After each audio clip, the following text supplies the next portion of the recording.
Let's talk about Homestead. This is a tough one for you, I'm sure. Yeah.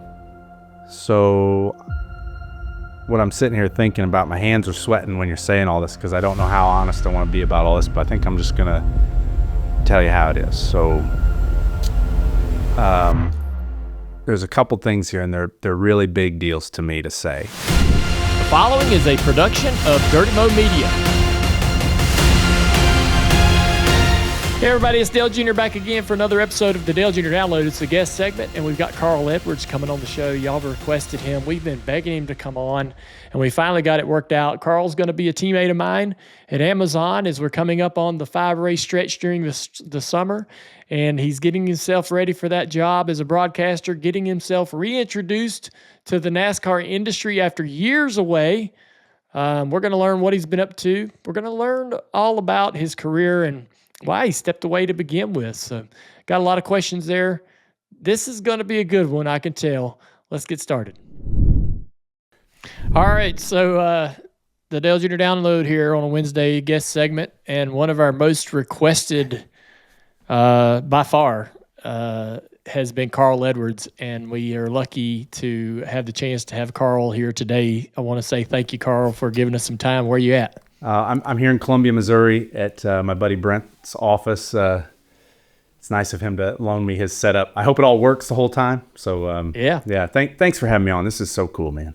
Man, it's been awesome to see you here over the past couple of years. You've kind of reemerged and reconnected in a sense with the industry, and it's been good to sort of see what you've been up to and.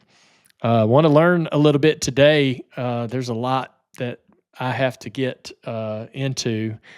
And I guess one of the things that I'd like to ask you off the top is, what's the biggest misconception about what you've been up to since you left the sport? Man, I don't know. I guess I'd have to know how people really see it before I could address it. What do you think? Help me then. I'm going to ask you a couple questions. Yeah, go for it. Do you have a bunker? No, I don't have a bunker. No bunker. Do you? All right. I see where you're getting. Do you do any prepping? I don't of think any level. I don't think an inordinate amount. I mean, I do have groceries in my cupboard, but okay. So that's the last question. All right. But yeah, I'm not. And by the way, if I were, I would never tell anybody. So sure. That's the first rule. Do you have a 5-gallon bucket of dry food on a shelf that has I do. A shelf life of 25 years? I do have one of those. I do too. Yep. It's not going to get me far, but I think a lot of us got those around 2020. Yeah. I think a lot of people, really were, I guess, probably number one, surprised by your sudden decision to leave the sport, and then mix that with your intense privacy. Yeah. And so that it only left everyone to kind of assume, like, well, what's going on with this guy? And I've learned that you learned how to sail. Yeah. Like, did you know anything about sailing before you retired from racing? No, and I still don't know much about sailing. I left racing, and we can talk more about that to whatever degree you want. But I fell in love with this idea of the ocean. I don't know where that came from, but I grew up in central Missouri. I didn't see the ocean until I was maybe 21. And so we had all this free time, and I was like, all right, Kate, we're going to learn to sail. And she said, fine. And so we went to this sailing school, and I'm serious. The first lunch break, we went up to the hotel room, and we almost got divorced. It was the biggest argument ever because I was like, this is my dream. We got the time. Let's go on a boat. She said, this is crazy. I hate it. The boat's leaned over. It's awful. And so Kate let us buy a motorboat that was safer because there wasn't sailing involved, and I didn't know anything about it. And so we bought this boat over in Europe, and my son and me and two guys, we came across the Atlantic. It was one of the most amazing. You bought the boat in Europe? Yes. Yeah. You scoured the earth for this specific style of boat? Right, because Kate said, look, you can't kill the family here, right? She said, I get it. You got this crazy idea, but she said, we're going to be somewhat comfortable and we're not going to die. So if you can take care of that, then we'll do it. And so turned out I'm decent with engines. I thought, all right, sailboat's not the thing, but I know how to at least work on an engine. And so we bought a Steve Dashew designed boat. It's like the Jeep Wrangler of boats, right? It's basically. And is it a catamaran or what type of bow?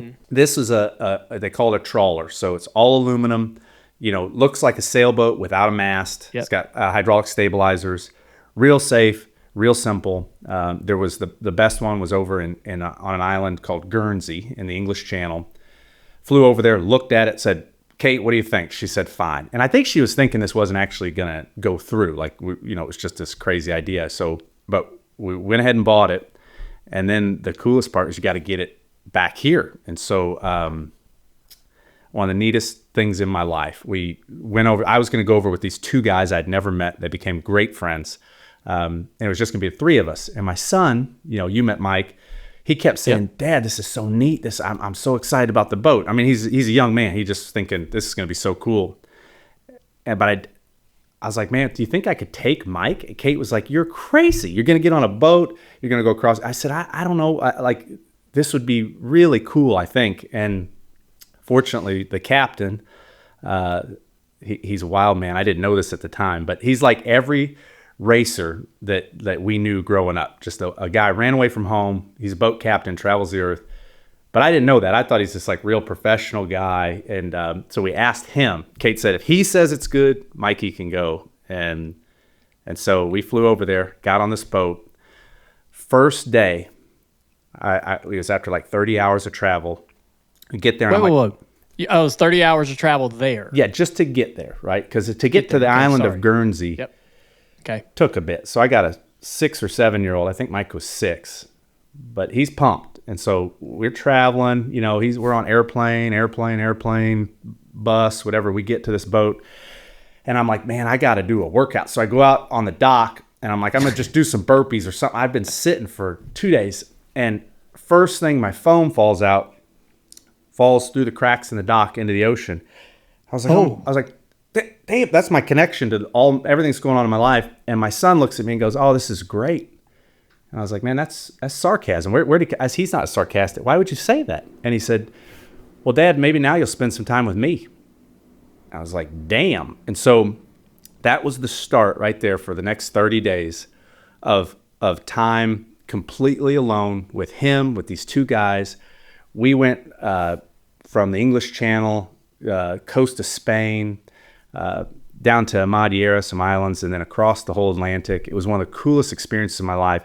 And so from there, we took that same boat. We traveled around Bahamas. We went back across to Europe the next year. You and just you by yourself, or did you have some help sort of? So my question is, I would love to do this, but my fear is not knowing how to navigate, right? And not knowing even like into not so much, being able to get from point A to B, but like navigating ports, knowing the etiquette, knowing where to put the boat, how to take the boat. There's, you can sail out into the harbor here at Charleston where we have this beach house, and there's all kinds of treacherous sandbars and all kinds. You got to know the lay of the land. So how did you figure all that out? You just go do it. And it's, and there's so many helpful people. And what I've learned, and so to fast forward, we had that motorboat, we did all sorts of stuff. And I realized that all the stuff I love about being out on the boat because it's an adventure. All those things you just said, they're hard to do, and you got to figure them out. So there's a real challenge. There's an adventure. You meet the most interesting people. It's just like the racing world. It's all the people who aren't normal. They're all the people who want something different, who want to go do their own thing. And then there's just this wonder of the environment. I didn't grow up in the ocean, so to answer your question, I don't know any of that stuff. We just kind of started going, and you're only moving 10 miles an hour. You can stop most anywhere you want, and it's just turned into this passion. So now we're just about finished with a sailboat. This will be our second boat. And our next adventure, we're going to try to go do all this over again with a sail, because it's truly magic. And if you're interested in it, I mean, go with me anytime. It's so much fun. So how soon did you go alone? Like, how, I know not, you might have had your family, but how soon did you ditch the captain and pretty quickly? We went to the Bahamas after we got back to the United States. We as a family went over to the Bahamas and poked around, and there were a couple like real close calls where, you know, I didn't understand what I was doing. First anchorage we went into, I was looking at the depth sounder and it was saying like 1 meter, 0.9 meters, 0.8, and it got to 0. I was like, that thing must not be calibrated, because if I was at 0 and then boom, we bumped the rocks on the bottom, I was like, oh my gosh, it is calibrated. And so a guy came and saved us, Brian Bosley. He saw what was happening, and he guided me through the reef. And he was actually at the Hall of Fame event, sitting a couple tables away from you. Oh, damn. But yeah, you just, it's so special. It's like it's a huge part of my life right now, and I'm so excited to get to go do more of it. Yeah, so I guess that's the new challenge for you is you've got this thing that you love to do, but you're going to have to part it out with other responsibilities as you dive back into the motorsports side of it. Your connection to motorsports, you're the first cousin once removed of Kenny Schrader. Yes. Yeah. Fortunately. You hung out at his shop when you were young. Yeah. Yeah. Trying to convince him to give you an opportunity. And that is how, I guess we could jump right into this story. That's how I met your dad, which was a hell of a thing. And I wonder if you'll remember this story the way I do. We've been racing. This is toward the end of both of our careers. And I don't know that we really each knew it at the time, but I was being a bit of an to you on the text message. Oh, I'd forgotten about that. Yeah. Yeah. We were racing at Charlotte in the playoffs, and I was doing everything I could to keep you behind me, and I'm kind of reading off of my notes here. And I was air blocking you a lot, and finally we get down into turn 1, and you just put the bumper to me. And I ended up getting up in the fence, and my day spiraled, and I hit the wall a few more times before the race was over with, and I was pretty mad about it. And I ended up not advancing deep into the playoffs that year, but you were in the thick of the playoff battle as we get to Phoenix. Rain came past halfway and cut the race short. Oh, man, I've forgotten all this. Yes. I coincidentally would steal a win from Harvick because I cycled in front of him during a pit cycle. You would be eliminated from the championship that night. You were standing on pit road like, come on, it's Phoenix. Let's get this race going. This rain's not going to last forever. This is Phoenix. Everybody, where y'all going? Why are we leaving? We all went home. Maybe a day or two later, we were all texting in the driver's group text, and I said that I was glad that you were eliminated because of how I felt you'd fenced me at Charlotte a few weeks earlier, and I was really rude and obnoxious. Fast forward to the next or the last weekend of the season at Homestead, and I see you at the driver's meeting. Me and you had coincidentally arrived a bit early, and I saw you, and I thought, I'm going to go have a chat and try to see if we can have a truce. And I think you were into that as well. Yeah. And I sat down, and right before we even got to start our conversation, you said, hey, I want you to meet my dad. And I had never met him in my life. And I said, oh, nice to meet you. And he goes, we've met before. And I said, we have? And he said, yeah. He said, there's this story that I've told many times about the week that I spent with Ken Schrader when I was 15 years old or 16 years old. I went dirt racing with him, had a blast, drank a lot of beer, looked at a lot of Playboy magazines. And we were at this one strip club, and they wouldn't let me in. So I sat in the back of the pickup truck while Schrader and everybody went inside to the strip club. And one of the guys that was with us said, hey, I'll sit out here with you. Don't want you to be by yourself. It's don't know the neighborhood really that well. I'll sit here. And I sat in the back of this pickup truck and drank beer with this guy. And I'm a kid back then, and this guy was probably our age today. Yep. That was your dad. And I didn't know that. We're sitting there at Homestead at a driver's meeting. He's like, that was me. And you know what was neat is all that bullshit and frustration about the racing and bumping and being and text messages and all that stuff just washed away. Yeah.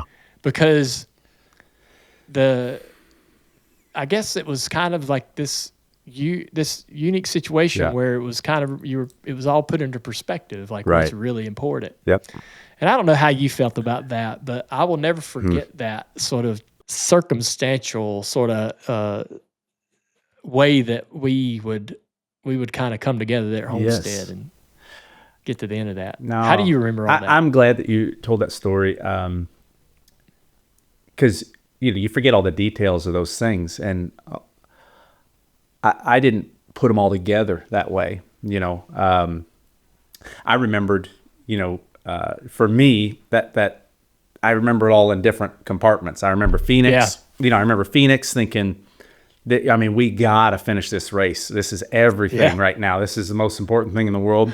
I remember going home, and I remember that night with that text message because I don't know I was just having a great night. Kate and I were doing great. I remember we were watching Game of Thrones at this time. So we're watching Game of Thrones every night. I remember I had like a glass of wine, which I don't ever drink wine.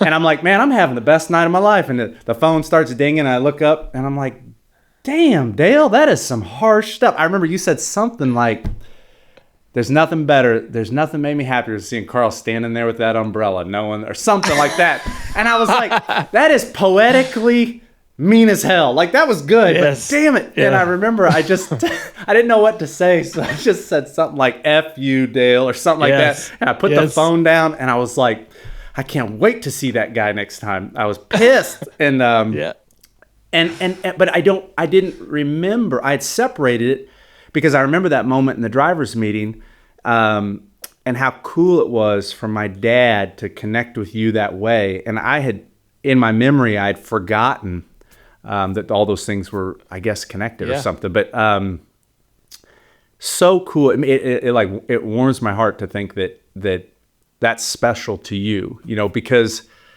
especially now at our age now, you kind of see this arc, I do, of life and all these things. And, now I see it like God puts all these things together at the right time. And when my dad was sitting in the back of the pickup truck with you, I was at that age where I wanted to race more than anything. And I'd hear these stories about Dad going with Schrader. And I remember him talking about little Dale, and I couldn't, you were a person, and to come full circle, but to know you as a racer and a man and a father, and for now to us to be able to talk about this, it's just crazy to think of this arc, and that's cool. The one thing that I think about is when I realized that was your dad, because I've raced you my whole career, not knowing that I knew your dad, not knowing that he had been the great cool ass person in the moment that said, I'll sit with you out here. I won't go in where all the other guys are going. Everybody's so fired up and excited to go. I'm going to not do that and sit with you. That was such a nice thing. I'm so frustrated is not the right word, but I wished I would have known that was your dad while we raced. Like, how might our relationship been different from the beginning of your racing career, all through all those years in Cup we raced together? And I had no clue that I had that experience with you. It would have really, I think, created a bond between us that might have completely changed the way we interacted in our careers. I agree with that, and I can't believe you're bringing this up today. I just had this conversation with this group of men this week. I went down to Austin. I've been just blessed to be around some really great men the last couple of years who've helped me get some perspective. And I think the question you just asked is something now that I'm asking myself all the time.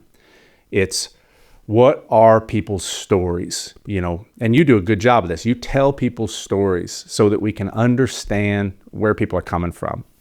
And you know, I think I might have told you one time, kind of how I used to see you. You know, when I first understood who you were the silver spoon. You got everything. You got the famous name. You were everything I wished I had. And I didn't understand you as a person.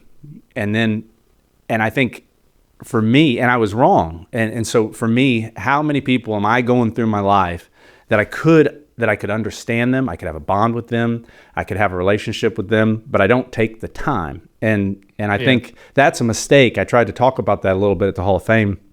I didn't take the time to understand who you are, you know, how we, you know, share these common experiences, how we appreciate the same things maybe. And I think that that's a shame. And so, you know, now it's like I can't catch up quick enough trying to be a little more graceful, to try to be a little more curious about other people and their stories.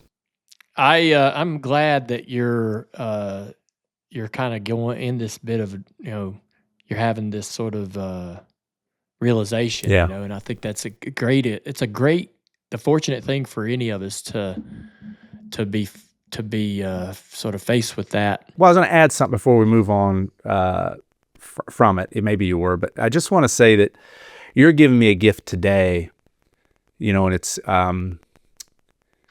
to see my dad as my age saying, "Hey, I'll sit out in that truck," you know, because I know my dad loves hanging out with the guys as much as anybody. And so for you to give me that gift to tell me about my father, you know, putting you under his wing, it lets me see my dad in the way that I should have been seeing him for a long time, and it's really helpful to me. So thank you for that. Yeah. Hey, my pleasure, man. We must have sat out there. It might have been 15 minutes. It felt like 2 hours. Yeah. And we had a blast. And we sat in the bed of this truck and watched all these weird, you know, random, you know, happenings that happen in the parking lot of a strip club, right? Yeah. I don't know, a couple of guys looking in the back of a Lincoln, trunk of a Lincoln. Who knows what was going on over there? You know, and I felt completely safe. And I was very thankful for that. And I didn't want to ruin Schrader and his guys and what they were trying to do, right? And so your dad kind of saved everything right there in that moment. I sat down the other night and I just sort of had this brain dump where I just put all these notes down on this pad, and I've got another sheet in front of me that my team helps me put together that kind of is a little more chronological, but I really was wondering about just kind of going through this the way my brain developed these notes. It's so cool. I don't. It's neat that you put so much effort into this. And I asked my wife today. I said, "Hey, what should I do on this podcast?" She said, "Just let Dale just lead you along. Let him, you know, just answer his questions." She's like, "He's good at this," and I was like, "Man, he really is." So, well, I'm thankful for the compliment. Yeah. There's a lot to you that I think a lot of people are curious about, and we all have our own assumptions, and I wanted to kind of dive into I just wanted to say this. You had some of the most ridiculously close losses in NASCAR history in terms of winning championships. And I know you mentioned some things about this in your post-race. I think about the tie with Stewart. And I have often wondered how anybody could walk away from a year-long quest, knowing how you are as a driver and how hard you prepared, how hard you worked. You gave, when it comes to giving 110%, I don't know that anyone did it any better than you. You prepared and lived, ate, breathed, racing every minute of the day when you were in that Cup career. And to do all of that you did it as good as you could do it. And you tied. And you had to sort of accept these completely abnormal circumstances. This is not a common occurrence. Yeah. that one alone, I have to wonder how you process that. Okay, there's a couple parts to that. So the first part is that I found a journal that I started in maybe 2000 or something. And there's an entry I made, and I was running at my local dirt track. I was just hard as I could go trying to get people to hire me to drive race cars. I mean, if you had a race car, I had been calling you and talking to you. I was asking everybody in the world.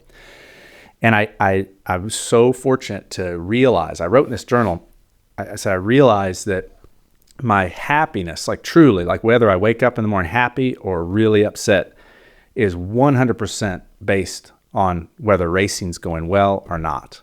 And I realized I had to be careful because I was completely building my life around, it was live or die. Like if I win, I'm good. If I lose, I die. I mean, that's how I saw it. It was so powerful. And so throughout my career, I was always battling that. And I think that's why you saw a lot of, what I would call bad behavior out of me, because I could not accept not achieving. It was just very hard for me. And so very fortunately, I kind of realized, like all of us have to do in this game, that you're going to lose a lot. Things are not going to go your way. And so I started really basing my self-worth, my happiness, my contentment on performance. And now it was almost like a mantra I had to say to myself, like, look, so some days later in my career, I'd get out, I'd run 12th. You know the feeling. You're like, nobody in the world could have run 12th with that car. That was a 20th place car, and I feel good. But nobody's clapping, but like I could feel good. And then there's some days you win the race, you're like, anybody could have won with that car. And so I had to be careful. So I tried to recalibrate. And that race with Tony came at a time where I felt like I had started to kind of master that approach of just giving 100% and not letting the outcome be everything. And so that really tested that theory, though, because that race, that whole thing with Tony, I read Tony's book before I got in the Cup Series. I studied Tony Stewart. He's the guy that I watched a lot of the tape and all that. And so to get to race him was fun. But when we got to the 5 or 6 races ago, and it was clear he was coming, and Tony went full offense in the media. Yes. And I was at this point in my life where I was just trying to do a better job. I was trying to be able to go to bed at night and truly be me, right? Because, not to go too far off, but I don't know if you remember that meeting we had in the trailer at Michigan after we got into it once. And you looked straight at me and you said, hey, man, I just want you to know, I think this nice guy thing is a facade. And I thought, first of all, exactly what is a facade? Okay, I think I know what that means. And damn, what if he's right? And so I had been thinking about that for a while. And so, something I'd been working on for myself is trying to really just be me, period. Do things the way I wanted to do them and not try to put on a show. And once Tony started that, man, I wanted so bad to say things and do things. But I talked to Kate about it. She's like the little angel on my shoulder. She's the most amazing person. And I said, man, I'm going to do this the way I want to do it. I want to not say anything negative to Tony. I want to beat him, be the champion, shake his hand afterwards. And that's that. That's what I wanted so bad. I wanted to show that I could do it that way. And so it was really hard for me. And Tony was awesome. He made it way more interesting. And, he even grabbed me one time after one of the press conferences. He's like, dude, I'm messing, I'm messing around with you. I was like, I know, dude. I know you are. I know. And, but then we got down to that final race and it didn't go at all the way I wanted, but it was so much fun. I mean, to be able to race like that and everything's on the line and to race against Tony Stewart that way. And that race, I don't know, you can go back and watch it, but Darian Grubb and him took the only gamble they had, which was to short pit us. I remember asking Bob, I was like, why are they pitting? And he's like, don't worry about it. And because the rain wasn't going to hit us, but it did. It just hit enough. And they ran the caution laps just enough that he could just make it to the end. And he got us. So I told Kate the next day we went down to Miami for I think it was for the Xfinity or Nationwide banquet. And it was the next day, and I said, man, that's upsetting. Like, I'm really upset, or I was, but I actually feel okay. I feel like we did it. We performed. We did a darn good job, and it didn't turn out our way. And if I'm going to be what I want to be, I got to say that my performance was good, and I got to move on. And so, yeah, that was a real test for me. You brought up the Michigan meeting in the hall, or was that the Nationwide? Oh, weekend? So I don't remember getting called to the holler, but I was going to ask about that Michigan Nationwide race. So I don't remember the year. I think it was 05 or 06. You're leading the race. As far as I remember, you pretty much had good control of the race. Yeah. The junior motorsports team, my team, has a car in the field, and Robbie Gordon's driving it. We were kind of between drivers, and Robbie's having a great day. And I was driving for DEI and Tony Sr., and I was doing okay back there as well. I can't remember exactly who led or who should have won the race. Do you remember? Okay. I remember. All I remember was it was off of turn 2. Yeah. And it was one of those, like, you pushed me. I thought, oh, he's just going to touch me. I was like, no, he's sending me. And it was, and I remember thinking, like, damn, that was serious. Yeah. And in my mind, I don't remember how it exactly went, but I remember coming to pit road, tore up car, you won the race, and I was like, put some tires on it. And they're like, don't you dare do it. And I said, just put some tires on it. And I went out there and I ran into you, and I remember that it was ugly. And then I think I went to Victory Lane and, said, just being you were mad, really pissed. And you actually had pretty good self-control in Victory Lane. Okay. If I have to give you, thanks. I have to give you that. Doesn't feel like felt a little out of control, and then, but I think you said something like, when you came up in front of me, I had to think, would this guy lift for me? And in fact, at Atlanta, which I believe might have been your best shot for a championship, at least up to that point, I was behind you. You came up, and I remember making a decision, and I regret it. I made a decision that, screw it, he's coming up, and I'm going to stay right here, and I'm going to let him suffer his consequences. Yeah. And looking back, that was really, really, that wasn't giving you 1 inch, and I shouldn't have done that. And you said, I asked myself if this guy would do it for me, and in fact, he would not. And so that was that. And I thought, damn. Oh, man. I don't know if I ever personally connected the two that now that you bring it up. Oh, you did, straight to my face. But oh my God. Yeah. Like there's a lot about that I don't remember. I remember coming off 2 and we were all like giving 11 tenths. Like we're all just driving the shit out of our cars. And I wrecked you. I got in the back of you and pushed you, and I could have turned you loose. I didn't. Yeah. Who knows how it might have ended up. 88 might win. Junior Motorsport gets its first win. You could have won. I don't think I would have won the race otherwise.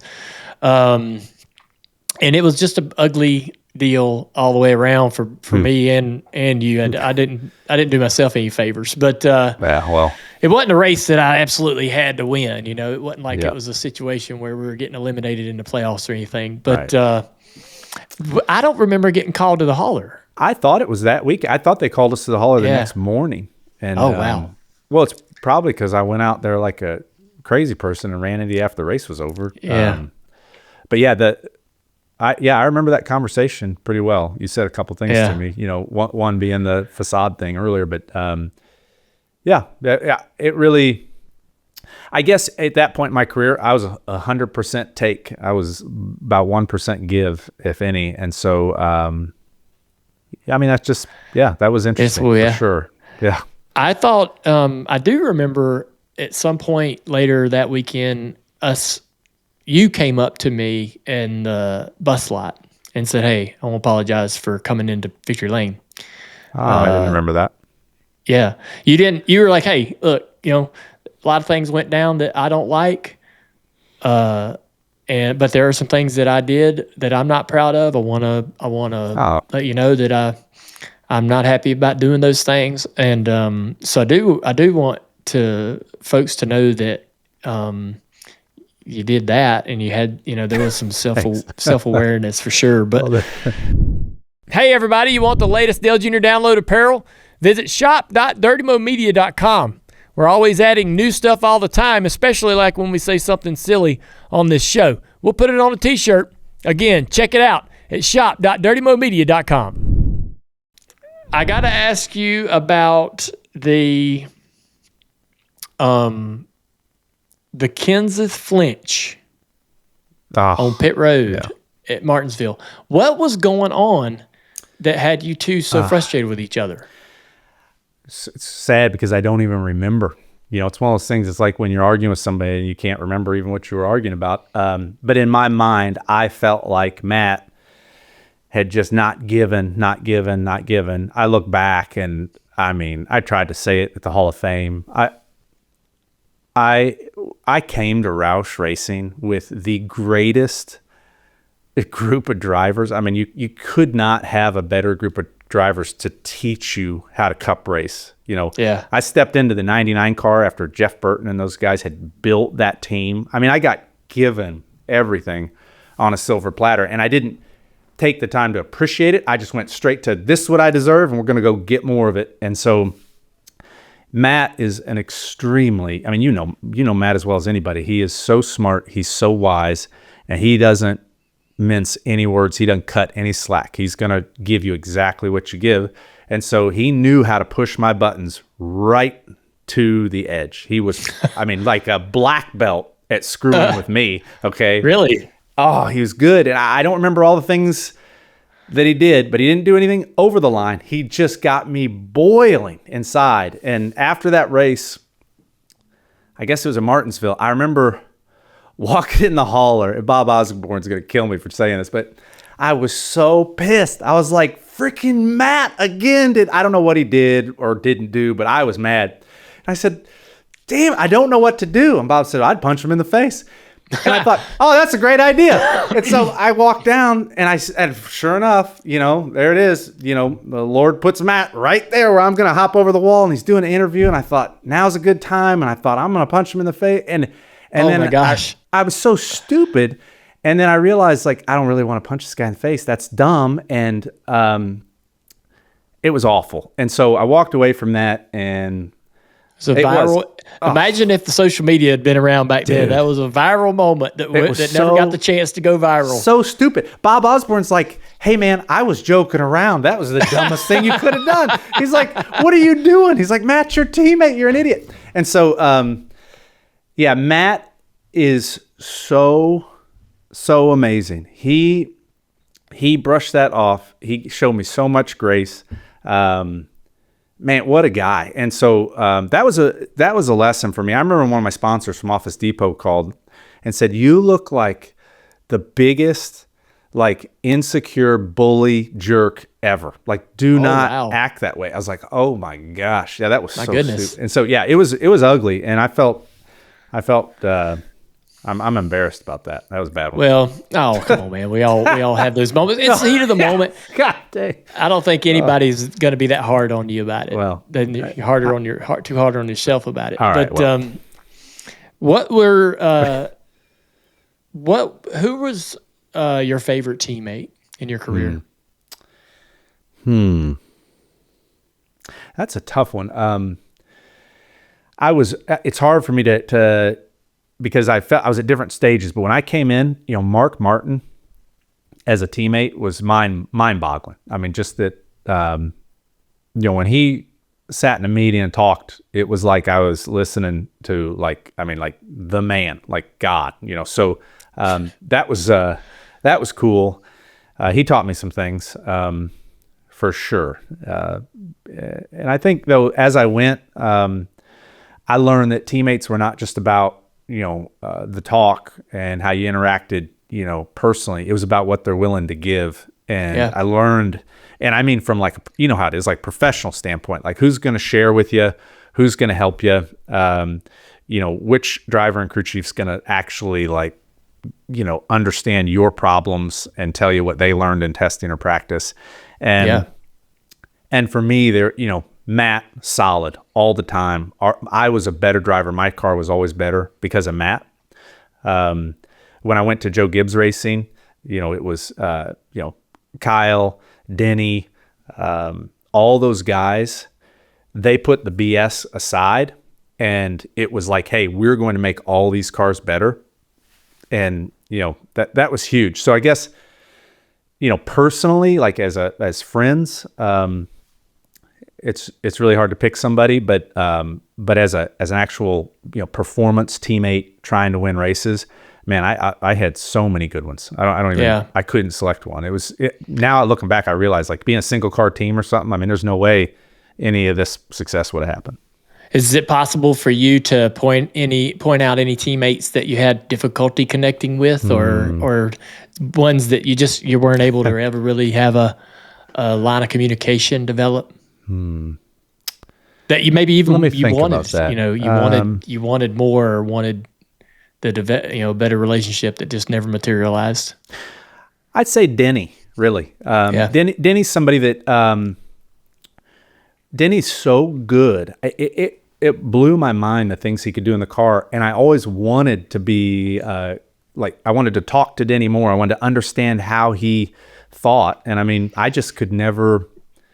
I could never get Denny to, and I probably didn't try enough, but I wanted to know what goes through his mind. How is he so good at all these different types of racing all the time? Because I mean, you go to Martinsville, he's unbelievable. Super speedways is unbelievable. Road courses, the mile and a half. Every skill set Denny had, and I watched him. He was always getting better. Like, it was never. It was very interesting. So I wish I could pick Denny's brain. I would have more, So hey, that's. I think that if I was to have your experience, I'd probably say the same thing, because I agree with you on Denny. I think he's incredible and extremely smart and talented, but he's not always that willing to share why he does certain things. I went to him as a broadcaster. He has this unique line that a lot of people have started to develop and mimic at Darlington, entering turn one. He would enter turn one in the second groove. I remember this. Yeah. And run the second groove on exit. And they don't do it quite as much now since they repaved it, but it was really awesome. And I was like, hey, I see you running this new line. No one else is doing it, really. Tell me about it. And he refused, to explain it to me or walk me through it, because he didn't want anyone else to really start doing it.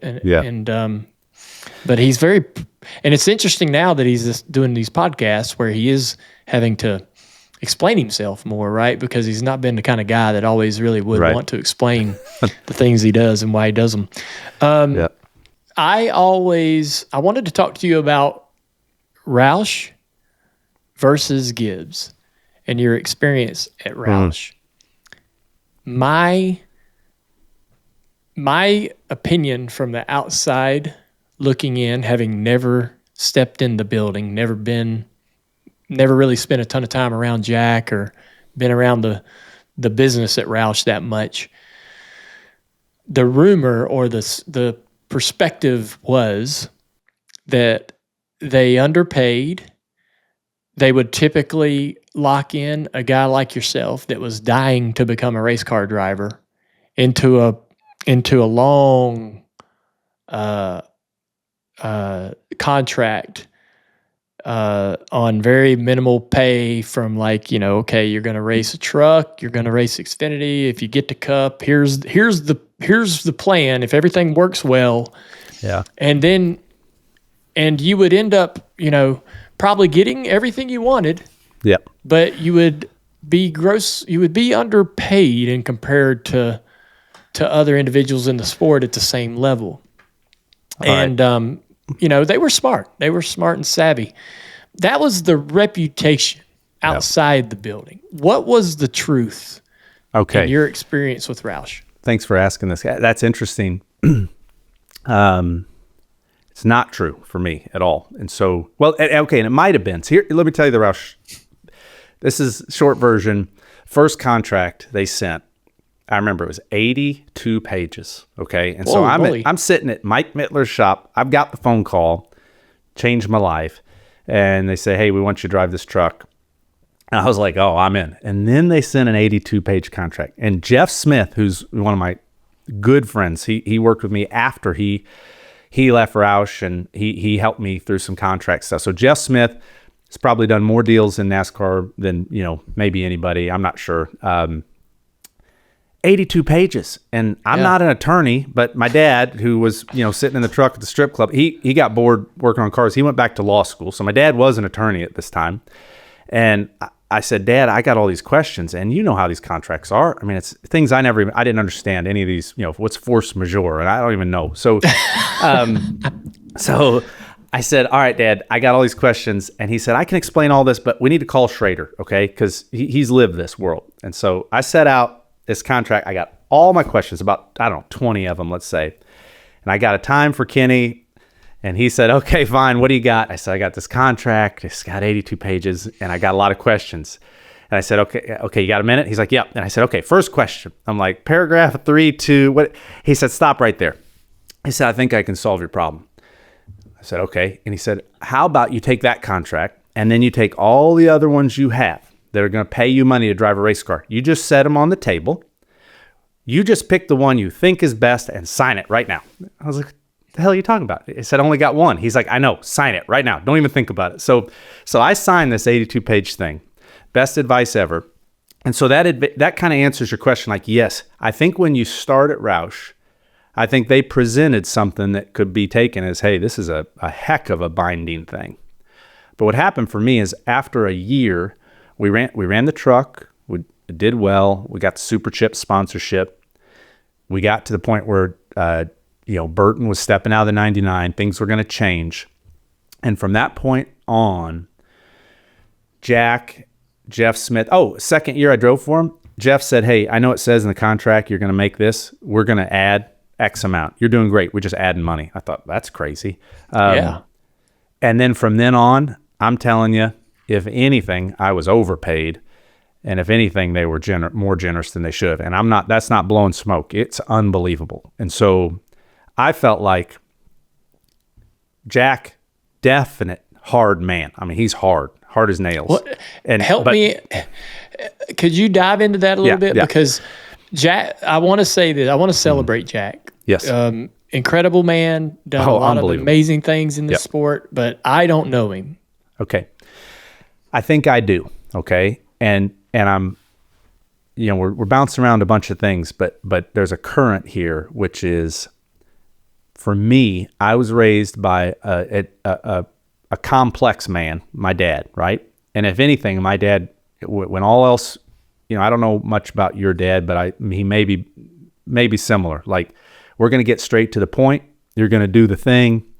That's what it is. And period. Like, we're going. And so it was pretty harsh, I'd say, in a number of ways. And I learned that that's fine. I could do fine in that environment.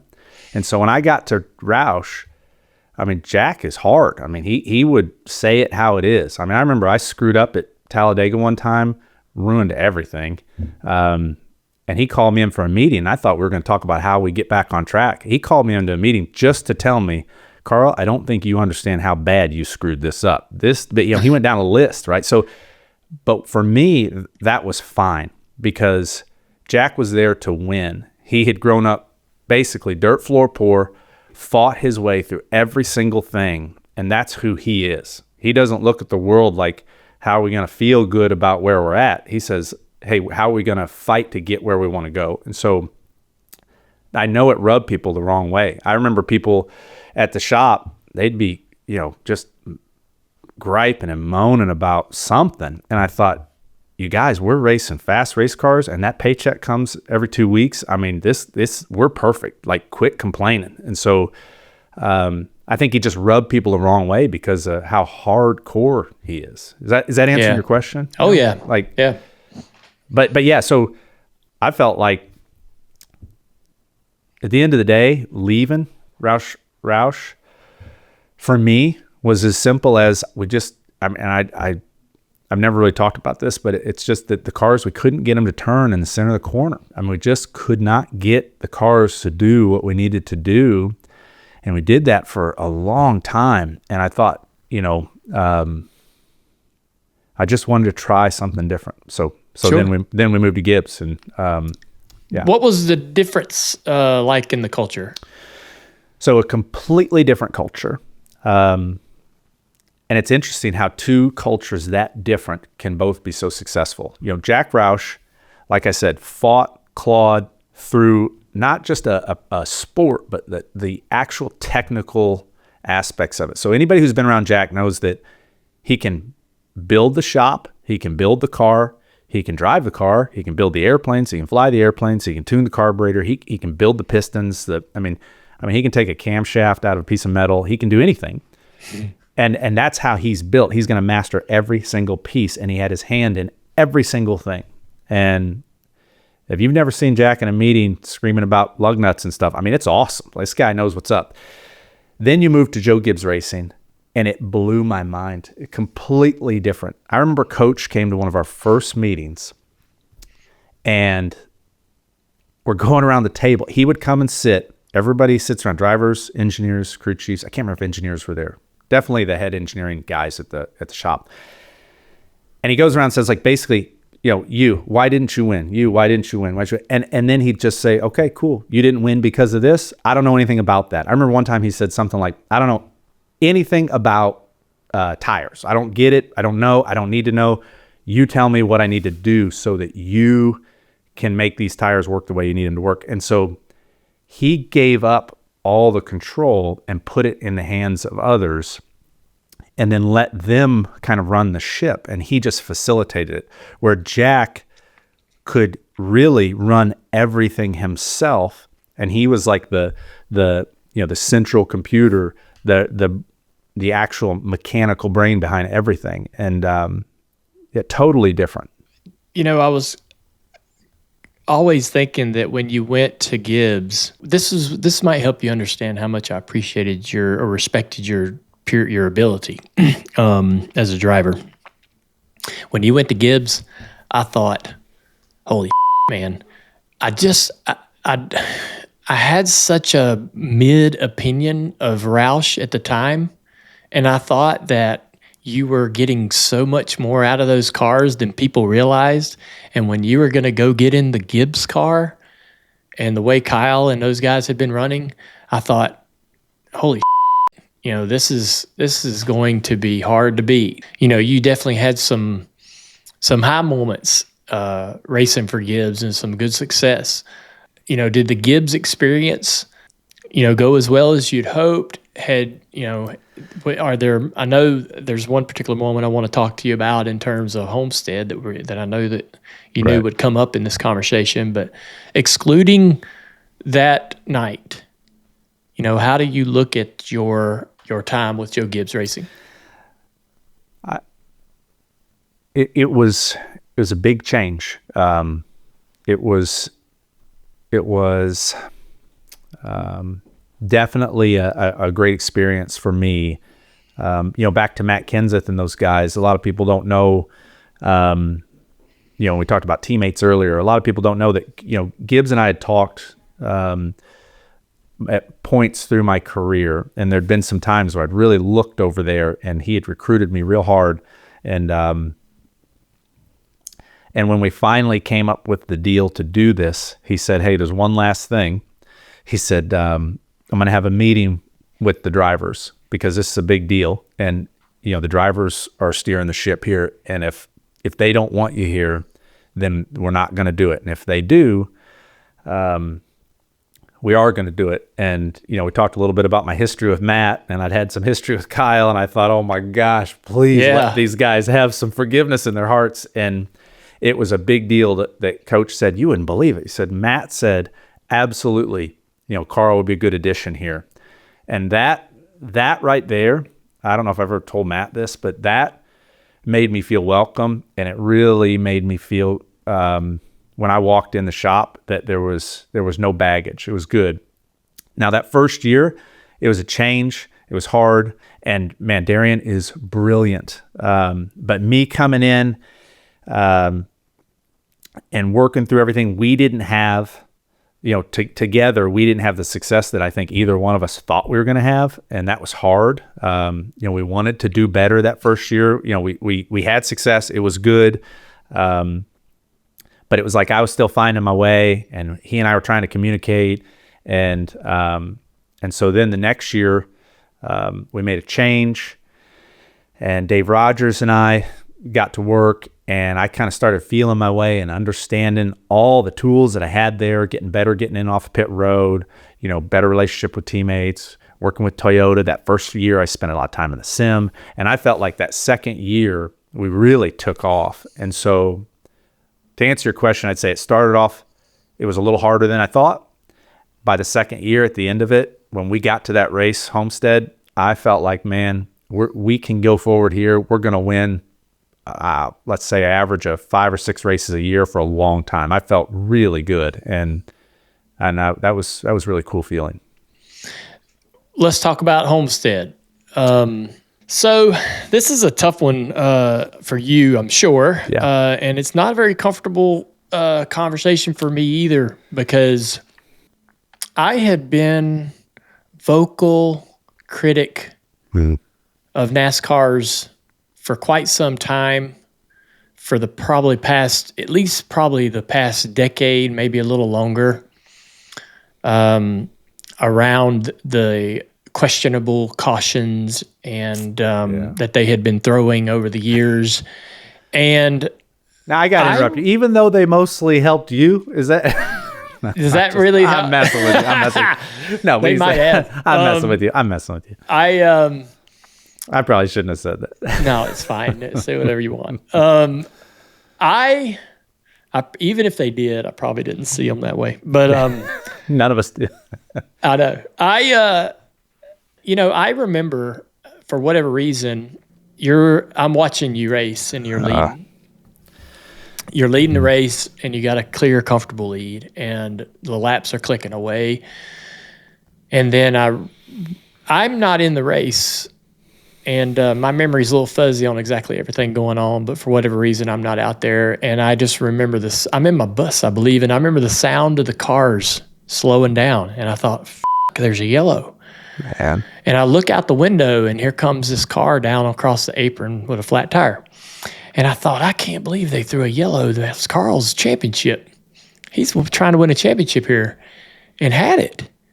And they threw the yellow. And then from that moment forward, it was just chaos. And the next thing I know, I look out the window of the bus, and Jimmy Johnson's going into turn 3 with the lead on the final lap. And I thought, Jimmy Johnson's going to win 7 championships and tie my dad and Richard Petty. There was just a lot going on that night. But I don't know that I would believe you if you said that didn't have some adverse effect on you. You had raced your whole life trusting that the green flag would drop and the checkered flag would end it, and that there would be nothing in between that wasn't pure. Yeah. And between the tie with Tony, there was no shenanigans going on there, but between how difficult that must have been to sort of get past, right? This questionable yellow, you had given everything you had to the sport. You'd been a good shepherd. You'd been a outstanding citizen in the industry. You'd done everything right. I felt like I was sitting there watching this break you entirely. The way that, that's the wreck that you had into turn 1 was vicious. I don't know of another crash that I've seen you go through that was more vicious. Just a bam, bam, bam, a bang, bang, bang, and the way you reacted when you got out of the car, I saw in you, your reaction to go to the pit box and say whatever you said, hey, go win the championship or whatever it was. Just the way you instantly reacted, it was almost like you didn't know what to do with yourself. You were so dumbfounded by just what had transpired in the past 30 minutes that you didn't know what was the best thing to do in that moment. I still today don't know that I'll ever experience watching somebody go through something, and I felt like it took all the passion that you had for this away. And I wonder if you feel that same way. That I know you can gain it back, and I know you're coming back. You're gonna broadcast. You want to reconnect with the sport. You felt like you walked away from it. You felt like you turned your back on it. That's what you said. But I mean, dude, you had every right if that's what you did. Because I mean, I felt like that you didn't deserve that, and I don't know how I don't know how that must have felt for you. All right, man, you teed that one up. So what I'm sitting here thinking about, my hands are sweating when you're saying all this because I don't know how honest I want to be about all this, but I think I'm just gonna tell you how it is. So, there's a couple things here, and they're really big deals to me to say. So, first of all, I don't deserve anything. And I've learned this, that, we were at church the other day, and anybody who knows me well knows I'm historically an atheist at best. But I've come to realize at 45 years old that if I try to write down a list of all the things that God didn't give me, that I did myself, there's an empty sheet of paper in front of me. So when I start there, and I say, hey, then it's just a gift. And what do you do with a gift? If I send you a gift, your only job to do is enjoy it. And so for me, I was wrestling with some things like this at the time. I was seeing them. I was living them right there. I was living that it wasn't my plan. It wasn't what you just described. It wasn't that I worked so hard my whole life and I deserved to win this thing and it was taken away from me. What I realized is that there was a bigger plan than mine, and that all that stuff played out just perfectly, and I was just along for the ride. And so when I got out of that car, I was feeling something that was a lot bigger than me, and I wasn't sure how to deal with it, but it was the strangest feeling, Dale. I knew that whole weekend, and I was not a believer at that time, but I knew that whole weekend. My wife will tell you, there were so many crazy things that happened. My motorhome broke down at least once or twice on the way to the racetrack. I didn't have a motorhome. Had all sorts of issues going on at home that were very strange. Danica and I almost wrecked in practice. We had the fastest car, and it was this crazy thing. In the middle of the race, either we had a bad pit stop towards the end, or I screwed something up, and I came out and I almost gave up. I remember pulling out, weaving behind the pace car, thinking, I did it. I gave up everything I ever worked for. I'll never forget Dave Rogers coming on the radio and saying, we got him right where we want him. And we went and we passed every single one of the guys I had to beat. And there was something about that caution. It was like the final thing to say, damn it, you're not supposed to win this thing. This is not supposed to happen. And I know NASCAR was throwing those cautions to make it more exciting. That's a fact. And I specifically talked to people about it. And that's that. And we're all in this sport to entertain. And they were trying their hardest at the time. But my point in saying all of that is that it was an outstanding set of circumstances. It was very odd. But now I realize it was the best thing in the world, for me. And I was able to get the message that I did not belong in a race car. That's not what I was supposed to be doing with my life. And looking back, I'm so thankful for it.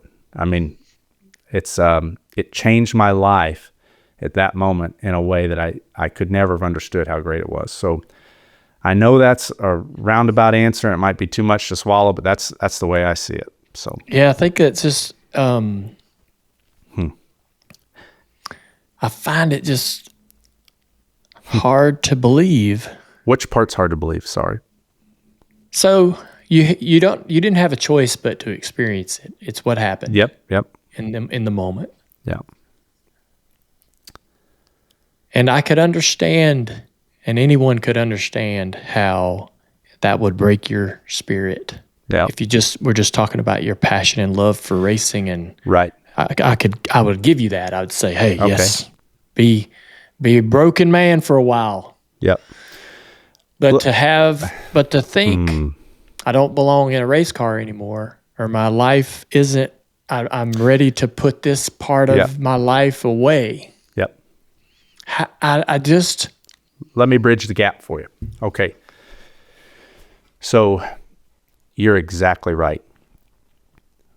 I wanted to win that championship. It's everything. I mean, it's everything I'd worked for. That's it. That's the prize you want more than anything in the world. And yes, I believe that was snatched. Okay. So that's part of it. Yes. And that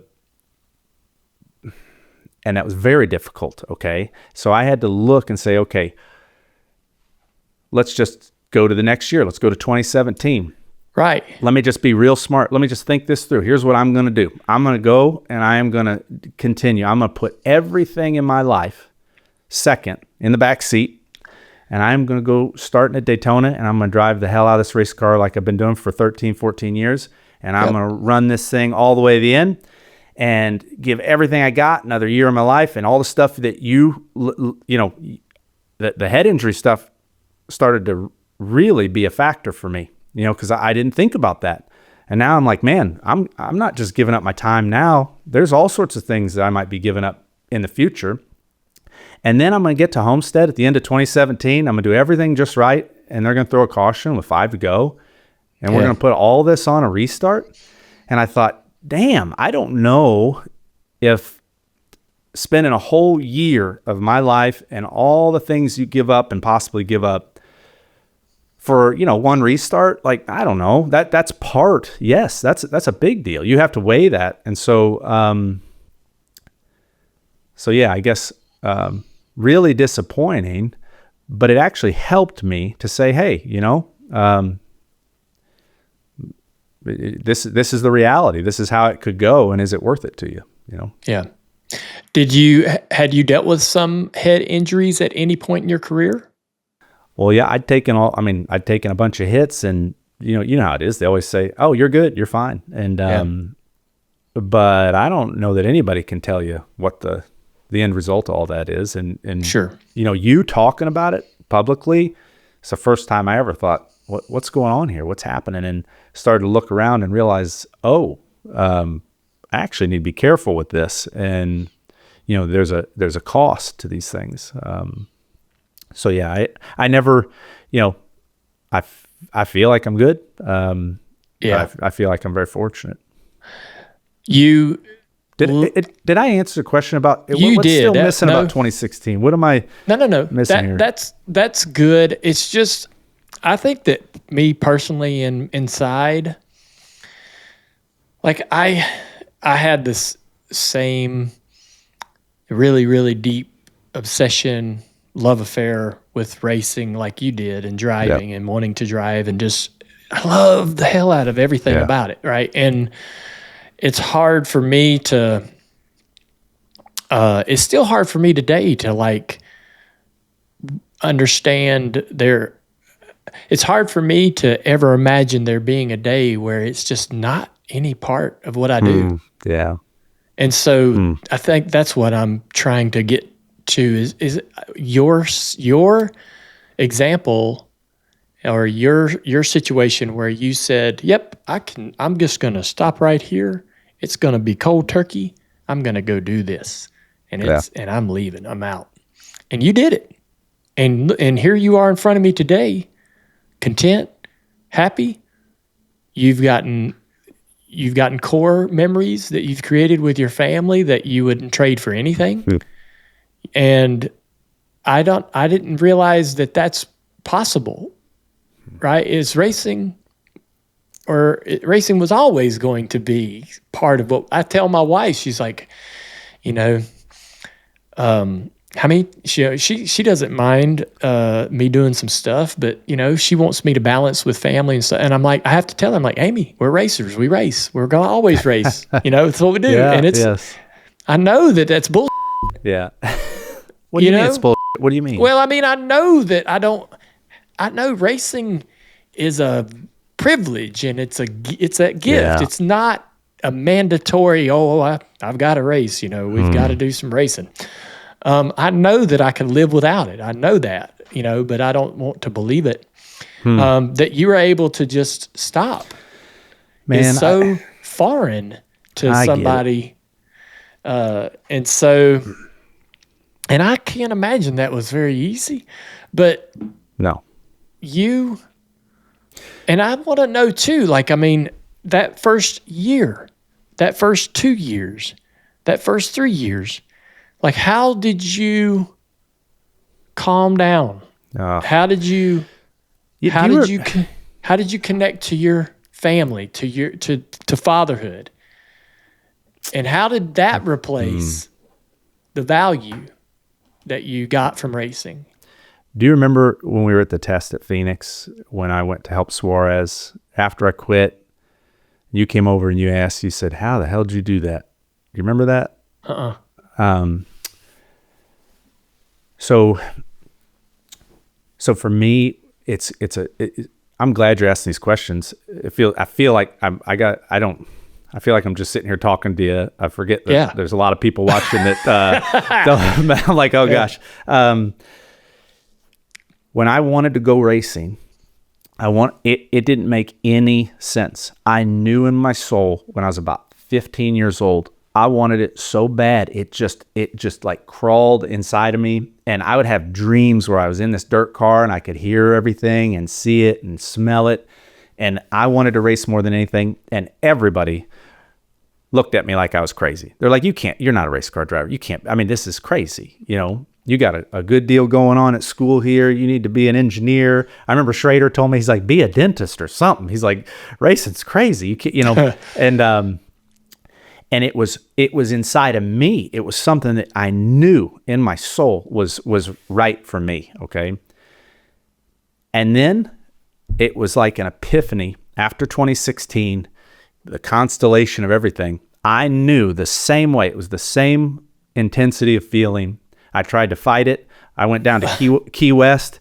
I said, Kate, I'm losing my mind. I got to go get this straight. I went down by myself, got a hotel room, sat out on the beach in this hammock, tried to think through everything, and I made a deal. I was like, nope, it doesn't seem right. It's not right if I do it. I know I don't want to race because I'm worried about not being around my family. I'm worried about getting hurt. I'm worried about losing, doing everything and losing it on a final caution. And I thought, that's stupid. You're a racer. You're going to go do this. You can do it well. You can change the way you do it. You're going to, you won't run the super speedway races. That'll solve that. You spend more time with your family. That'll solve that. And screw their cautions. You can beat them anyway. And, and then I got halfway home to Missouri and I could not stop this feeling. And I turned right, went in, told coach, hey, I'm done.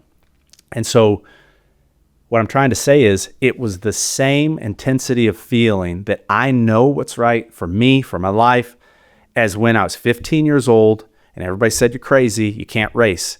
When I decided to stop, 20 years later, it was the same thing. It was like, I know I need to stop. And I got to forget what everybody thinks about it. I got to forget what the world says is right. It's done. And so it was crazy. And so the first year or two, pretty weird, man. I remember Kate tried to turn the race on it was Atlanta, 2017. Really? And she's like, let's watch the race. And I watched about a lap and a half. I was like, man, my head's spinning. I can't even imagine I'm not in that car. And so shut it off. And I was really a little bit lost. I would go places and, go into a room where the year before I'd walked in the room and everybody said, oh, it's Carl, man, I watched the race. How's everything going? What you got next? And I always felt real comfortable because it was like, well, we're getting ready for Darlington and we're getting ready. And I mean, people for years would be like, how's your season going? I'm like, I'm not racing anymore. And then they looked at you like, what the hell are you talking about? You're not racing. You know? Right, And yeah. it was so strange. And I felt embarrassed about telling people, well, really, I'm trying to be a good dad. I'm trying to be a good husband. I mean, they would look at me like, okay. I remember somebody real high up in the sport called me about 6 months through the first year and said, hey, you done being on vacation? Like, when you done playing? You coming back? And I get it. But for me, one of those first, it was like a month or two in, I was laying in bed with Kate. My son woke up and I heard him running down the hallway, and he jumped into bed with me. He jumped in my side of the bed. And that's the first time that had ever happened, because I was the guy that kind of showed up and left, and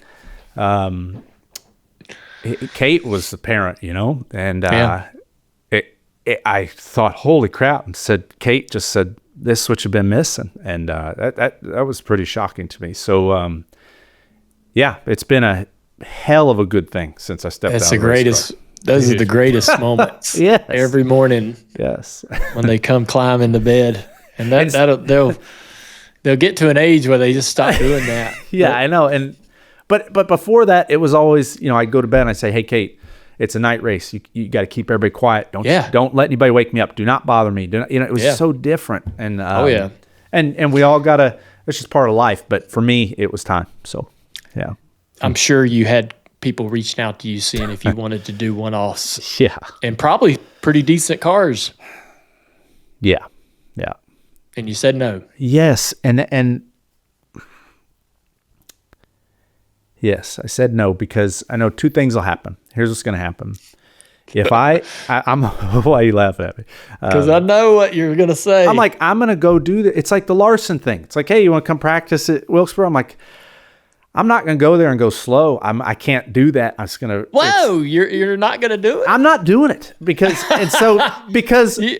You're going to be a broadcaster. Don't you even want to know how the car drives? Exactly. Oh, I got all sorts of reasons to do it. Trust me. I know I can talk myself into it, but well, that one's maybe a little more nuanced. But to go race again, yeah, I know I'm going to give it 100%. I'm going to go right back, and then it's like, well, if I do poorly, well, that sucks. But if I do well, it's like, well, let's run another one and let's do it. Let's win the championship. Let's wind it all back up. I don't. Yeah.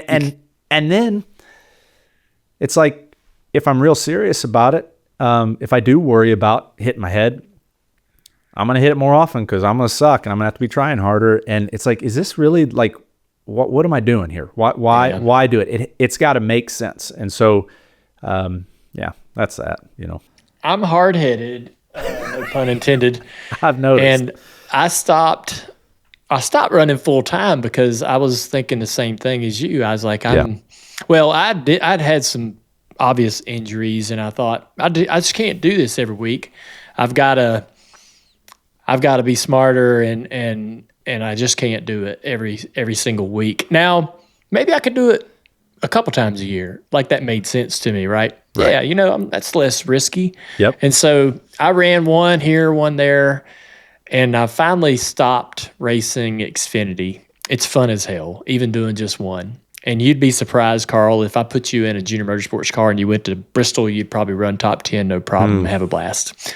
But I bet you would get about halfway in the race and you would say, I know why I don't do this anymore. Really? You're thinking you'd get in there and go, this is badass. I want to do it every single week.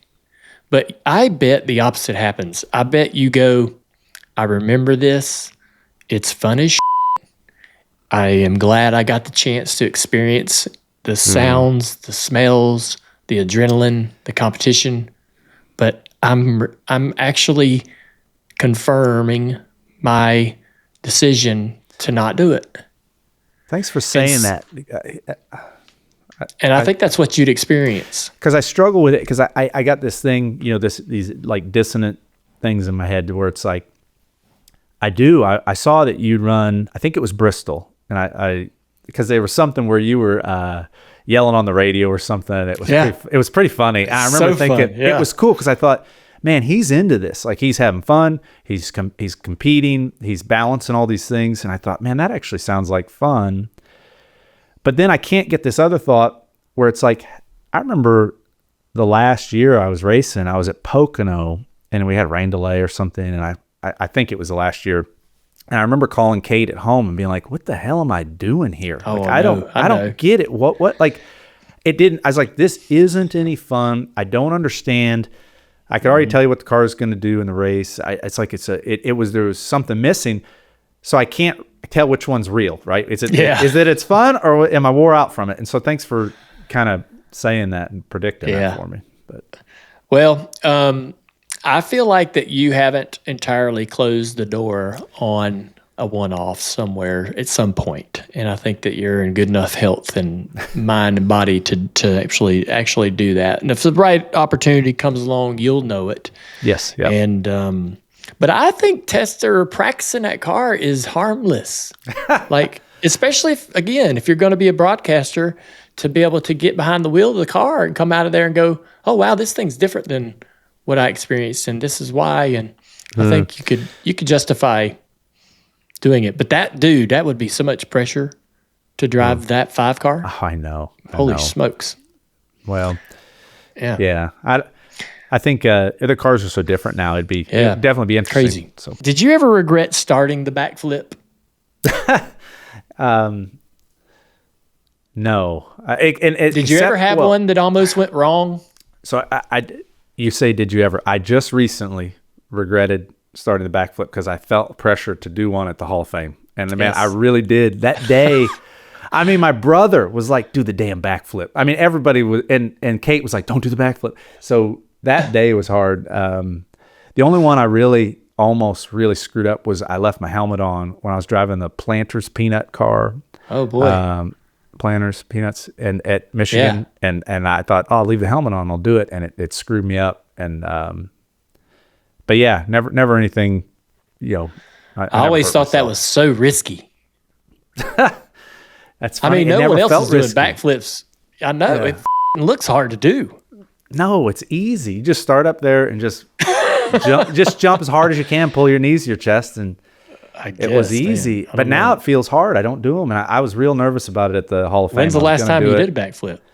I did it at my buddy's pool, John Marsh's pool down in Alabama. That don't count. And I pulled. Well, it was off the side, so I imagine the water was the ground, and I made it, but I pulled something in my ab. Oh, and I was like, damn, I'm actually getting old, and so yeah, that's tough.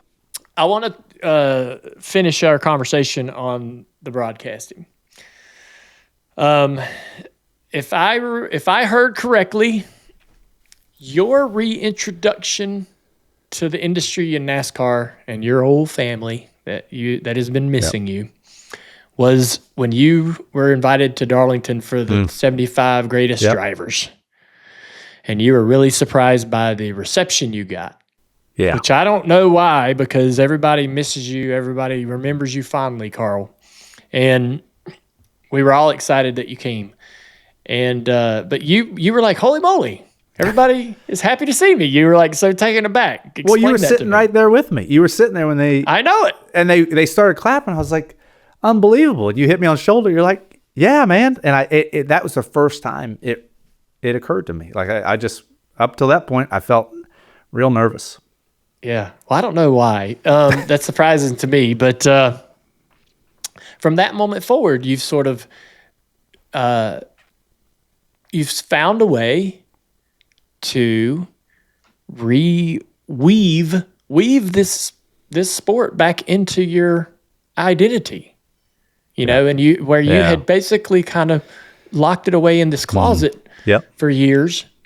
Now you're willing to open that closet back up and take a peek inside. And so, are you? I know you must be excited about the broadcasting. You've had a couple opportunities to be in some booths and be around that industry and that side of things, that perspective.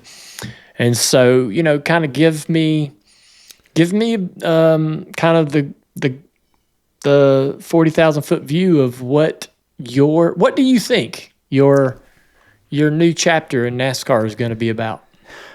Well, I don't know, and that's one of the neatest parts. I know it feels like it's an adventure, but what I do know is that all the pieces just lined up perfectly here, sitting here talking to you, that's one of the pieces. That call that I made to you about doing this with Amazon, Amazon Prime. I wasn't. I know that you and Steve are leading the charge, and I want to make sure that everybody. I was really calling you to say, hey, you want me to be a part of this or not? And the first thing you said, I don't know if you remember, is basically like, hey, we want to do this as a team. We want to build each other up. We want to be a family. And it's exactly what I was hoping. I mean, you took the words that I was hoping you would say, and you just said them. And so that was a part of this. My family getting to be at the track with me and share all this at an age where my kids are old enough to understand really what's going on, to be around all these great people. That's a big part. They're pumped. That day at Darlington, NASCAR welcoming me back like that. The Hall of Fame, these honors that I could have never imagined. It's all just perfect timing. And, for me, it's obvious that I'm supposed to come back and be a part of this. And I don't know what it'll turn into, but it feels good. I'm excited. It's going to be fun. And it feels, like I tried to say during that speech, like I'm coming home to a family that I hadn't seen for a long time. And I couldn't be more excited about it. What do you think will be probably the toughest part of the role? I'm wanting to steer you toward, how do you think you'll be able to be critical? Okay, you're the second person. Jordan Bianchi asked me that yesterday. I know, yeah. That's where I'm pulling. That's where I pulled this from. Okay, and I thought, and it actually, it's tough. That's not the part I was worried about. I'm worried about, and I'm probably wrong. I'm worried about just not being up to speed technically with the cars. But Corey and Steve and all you guys, you're so good at that. So I hadn't really thought much about being critical. I guess I'm going to have to really think about that. I'm going to try real hard though to remember that the fans are what make this sport go around. And if we can't tell the fans what we really think and what we really believe is going on, then we're doing them a disservice.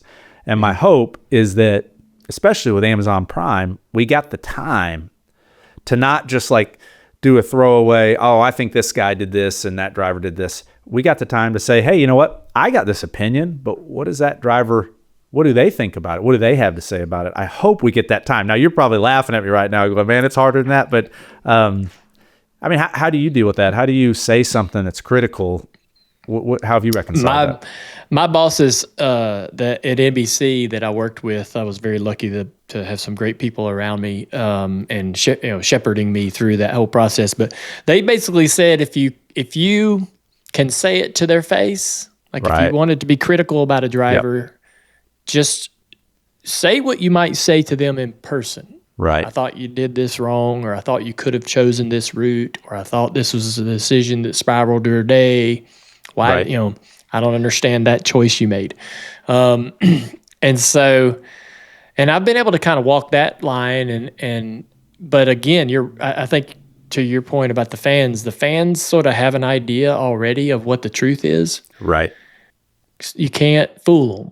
Right. What's great about the pre-race and the post-race shows, and even in the booth to an extent, but the pre-race and the post-race shows are kind of some of my favorite parts of the broadcast, because that's when we talk topics. We talk about the sport, and we talk about the good, the bad, the right, the wrong, and it's good to debate. It's fun even when that turns into a bit of a debate. It's not all that fun when everyone on the panel's saying the same thing, right? Yep. One of the things that there's a lot that we're not going to be able to get to today that I wanted to talk to you about. And there's just a lot. You got a lot of layers, buddy. But I'm sure that working with you over the next year or a couple of years here, we're going to have a chance to do more of these. But I wanted to give you an opportunity to celebrate your wife, because in your Hall of Fame speech, you touched on how impactful she's been, how supportive she's been. And I found myself feeling some similar gratitude because I too met an incredible woman that helped me grow and change as a person, do things and grow that I wouldn't have been able to achieve, things that I wouldn't have been able to achieve inside myself, right, by myself. Yeah. I wanted to commend you in fatherhood because I got to meet your son at the Hall of Fame, and he's just an incredible gentleman. And just the brief moments that I was able to hear him speak and be around him, I could tell that he's been in a really great situation between you and your wife, and how the job y'all have done. But I wanted to also mention something that happened at Darlington on the stage during the 75 Greatest Drivers ceremony. We was sitting there between me and you, and beside you was Sterling Marlin. Sterling Marlin's been suffering over the last several years with some physical issues, and they are very debilitating, and he was having a rather difficult, challenging time during that afternoon while we were sitting on the stage. I think Sterling is a very proud man, as you know, and he had a very hard time trying to get someone's attention or even speak up that he needed some help. And you were the one person in that moment that recognized that he was in some serious need of some assistance. You completely disconnected from this big moment that we were all going through as being celebrated, and went 110% focused towards Sterling and getting Sterling off the stage and getting Sterling to his people so that he could get to where he needed to go and get comfortable. And I was really, and no one, you didn't do that for anyone. No one was watching. You did it for Sterling. And that was such a really good thing. I just really was, it hit me in my heart. It made me happy that you were there to do that for him. I don't think that I would have acted as quickly and as swiftly as you. And so I'm glad that you were there in that moment to get Sterling to where he needed to go. And with all that said, after hearing you in your Hall of Fame speech, I just wanted to say that you've been on quite a journey, and it seems to have made a massive impact on you as an individual. And I'm grateful that you're coming back to the sport. I'm looking forward to spending some time with you and racing and going back to the racetrack and bench racing. And I'm looking forward to getting to know this new Carl Edwards that, maybe you've been this guy for years down there inside somewhere. But, when we're racers, we're all egotistical maniacs. And we really, like you say, don't get to really know the true person. But over the past couple of months, it's been fun sort of getting this new reveal, and it's impressive. And I'm thankful to be able to get to talk to you today, and I look forward to be able to get to work with you over the next couple of years and get to know you even better, bud. Man, thanks for saying that. And I'm deeply grateful that you brought up Kate. And so if it's okay, I would like to end talking about Kate. And so here's the simple thing that's going on in my life. I've realized that I spent my whole life looking around for all these things in the world, right? Like fame and success and money and, respect and sex and whatever it is that, says, hey, this is the stuff that is going to fill me up.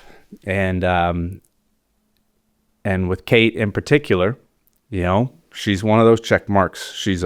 I got a wife, and she's beautiful, and she's nice, and she's a doctor, and cool, check, right? That's And what I realize, it's changed my whole life, is that I've been looking out here. And, if I win in 2016, I'm good. If I lose, I'm bad. All these things.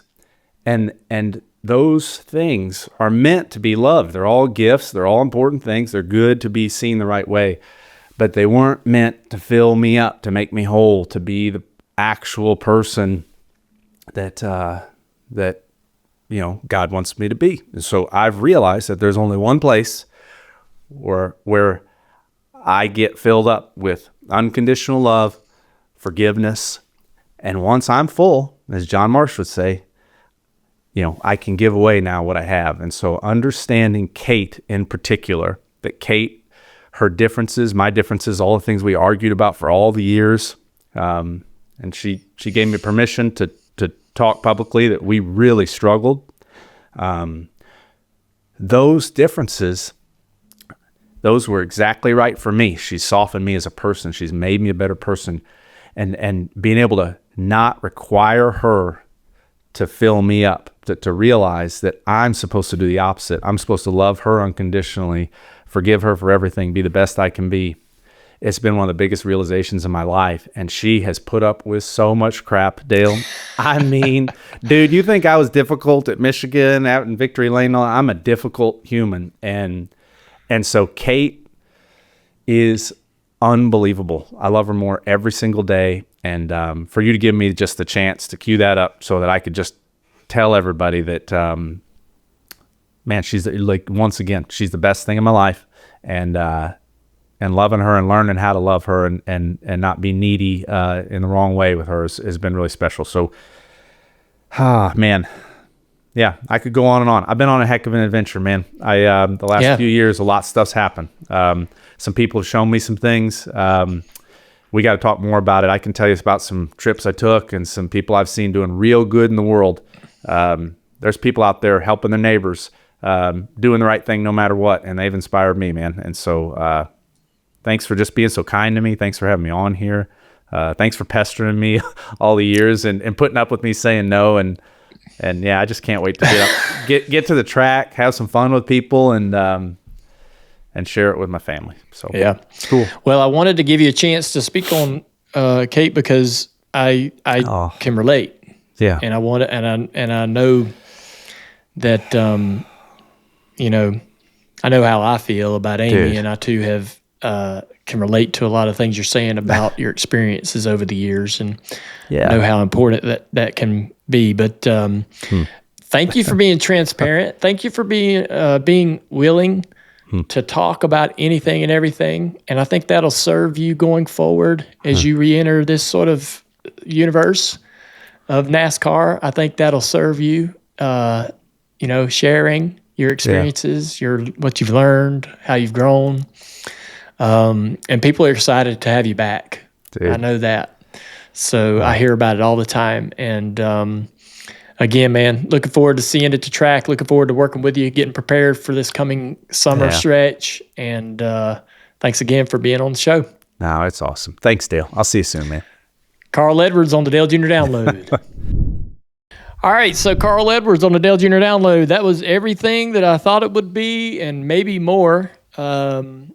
Andrew, you were here listening in. What's your takeaway as you're the first reaction? I don't know. I was pretty floored, especially when you guys started talking about his departure in 2016 and all the different factors that went into it, and even you just really trying to dig and understand what exactly it was that made him retire. Because like you said, he went cold turkey, and just learning about how you can pull that off, I thought was really fascinating. It was a mystery, and I don't know why it's emotional for me, because there's this part of me there's a part of me that is terrified of having to completely leave racing. And there's a day where I won't get to do even just a tiny bit of it, right? And so to talk to Carl and other drivers about how they leave and how they stop and how they go on and do things completely different. It's hard for me to wrap my brain around, but he was really transparent, really thoughtful in his answers, emotional. I was feeling some tough moments there. And a lot of things that he talked about, I was, making me reflect on my own experiences that were tough. And I really, I was surprised that he remembered us being in a hauler, a NASCAR hauler. NASCAR had called us into the hauler, I suppose, at some point when we were not getting along. And I said that I thought his nice guy deal was a joke, was a fake, or a facade. And I did feel like that at one point. But I think the Carl Edwards that we're seeing today is a guy that's bearing his soul. I think that this is a guy who is finally realizing how much value he has in his relationship with his wife, and he's finally realizing the value that he has in fatherhood. And he's done something that I think he's done something that even I want to achieve. And that is, he's found a way to live solely through those things. He lives for his marriage, for his kids, for being a father. And everything, he's found a way that everything else is second. And I'm not sure that I am 100% there. Like, racing still holds such a huge value to me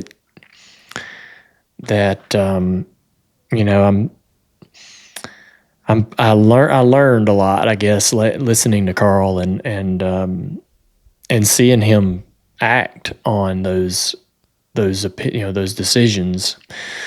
Pretty incredible. What did you learn? You said you learned a lot. Like, what are some of the things? And you touched on some takeaways, but... Well, I think that I learned that it's doable. I've always had this fear of no racing. Imagine... I don't know if you can do this at this very young stage in your life, but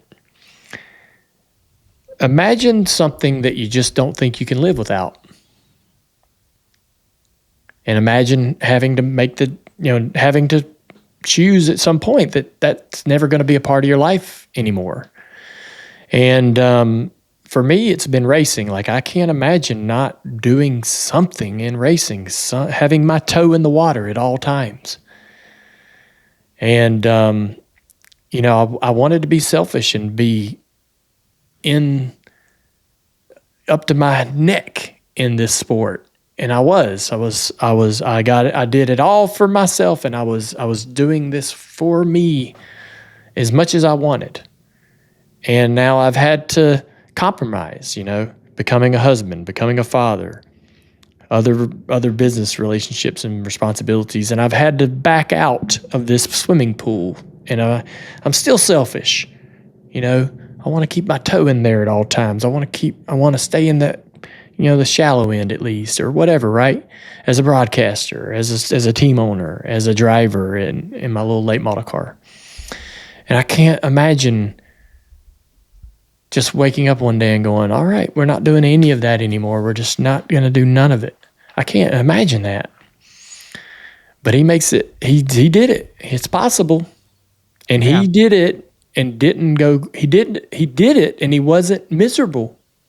Like, I don't know. I feel maybe I might not articulate this the right way, but I don't know how happy I would be for my wife, for my family, without some racing in my life. I don't know what I would be able to provide them. you know, without racing, being somewhere in there. I don't know what person I would be, what God would scared to imagine, like what kind of miserable I would be. Yeah. You know, but he does. It's your identity. Yeah, he did it. Apparently it's not your identity. It's what you do. It's not who you are. It's what you do. And I'm still working on that. Like for the longest time, it was who I thought I was. Yeah. You know, I don't know. Maybe I'm thinking too much about it, but no, I understand that. Maybe 100%. I'm overthinking it a little bit, but it's fascinating what he did. Yeah. And it's going to be fun to really get to know him on a personal level in this broadcast. You're going to be you're teammates with him. Yes. That's cool. Yeah. Going to get to know him on a personal level. He's going to be part of the family. We're all going to get in there and get to know each other. So we'll see how it goes. But I thought that was a great interview. He was awesome. Fans are going to love it. I'll be surprised if anybody votes no that this wasn't a good race.